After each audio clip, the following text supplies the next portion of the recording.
என்கிட்ட சில சாய்ராம் சொல்யூஷன் கேட்கும்போது என் மனசில் வாழ்க்கையை முடிச்சுக்கணும்னு சொல்லி நினச்சிக்கிட்டே இருக்க அப்படின்னு சொல்லுவாங்க.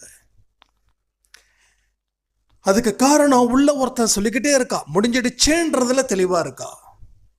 அப்போ இந்த மாதிரி ஒரு மனநிலை கொண்ட ஒரு மனுஷனை நம்ம உதாரணத்துக்கு எடுத்துக்கிட்டோன்னா அவங்க கிட்ட சாயப்பாவை நீ கும்பிடுனா கும்பிட மாட்டாங்க. ஏன்னா ஒரு ரூமில் ஒரு 100 பேர் இருக்கிறாங்கன்னா அந்த 100 பேரில் ஒருத்தவங்க மட்டும் மாற்றி பேசுகிறாங்க, 99 பேர் ஒரே மாதிரி தான் பேசுகிறாங்கன்னா அந்த ரூமில் இருக்கக்கூடிய அந்த சவுண்டு அந்த ஒருத்தன் பேசுகிறதா கேட்க போகுது? அந்த 99 பேர் என்ன பேசுகிறாங்களோ